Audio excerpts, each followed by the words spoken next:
பொண்ணு எப்படி திரும்பி வந்துடுவான்னு நம்பிக்கையில் ஹீரோவும் ஒரு தெரிஞ்ச இடத்துல எல்லாம் விசாரிச்சுட்டு இருக்காரு. ஆனால் திடீர்னு ஒரு நாள் போலீஸ் ஸ்டேஷன்லேருந்து ஃபோன் வருது. அவங்க பொண்ணு ஓட்டிகிட்டு போன காரும் ஒரு பெண்ணோட சடலமும் காட்டுக்குள்ளே கிடக்கு, வந்து நீங்கள் அடையாளம் பார்க்கணும் அப்படின்னு சொல்கிறாங்க. ஹீரோ உடஞ்சு போய்ட்றாரு. ஹீரோ தன்னோட ஒய்ஃபை வரவிடாமல் தானே போய் பார்க்கலான்னு போய் பார்க்குறாரு. உறுதிப்படுத்துறாரு அது தன்னோட பொண்ணு தான். அவரால் என்ன பண்ணுறதுனே தெரியல. டாக்டரும் போஸ்ட்மார்ட்டம் ரிப்போர்ட்டில் சொல்கிறாங்க அந்த பொண்ணு எதுவும் பலாத்காரம்லாம் பண்ணப்படலை, ஆனால் ரொம்ப கொடூரமாக அவள் கடைசி நிமிஷம் வரைக்கும் டார்ச்சர் பண்ணி கொண்டிருக்காங்கன்னு. போதா குறைக்கி கை விரல் கை கால் உறுப்புகள் எல்லாம் தனித்தனியாக வெட்டி போட்டிருக்கான். அவன் அணுவாக ரசித்து கொண்டிருக்கான்னு டாக்டர் சொல்கிறாங்க.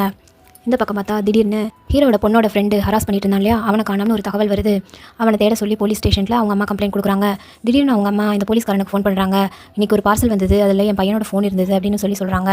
வந்தால் அந்த போலீஸ்காரன் செல்லை ஓப்பன் பண்ணி பார்த்தா அதோட டிஸ்பிளே இவனோட போலீஸ்காரனோட டிஸ்பிளே மாதிரியே இருந்தது. சரி ஃப்ளூக்கில் தன்னோட பாஸ்வேர்டே போட்டு பார்க்குறான். ஃபோனும் ஓப்பன் ஆகுது. ஓப்பன் பண்ணி பார்த்தா கேலரியில் ஒரே ஒரு வீடியோ மட்டும் இருக்குது.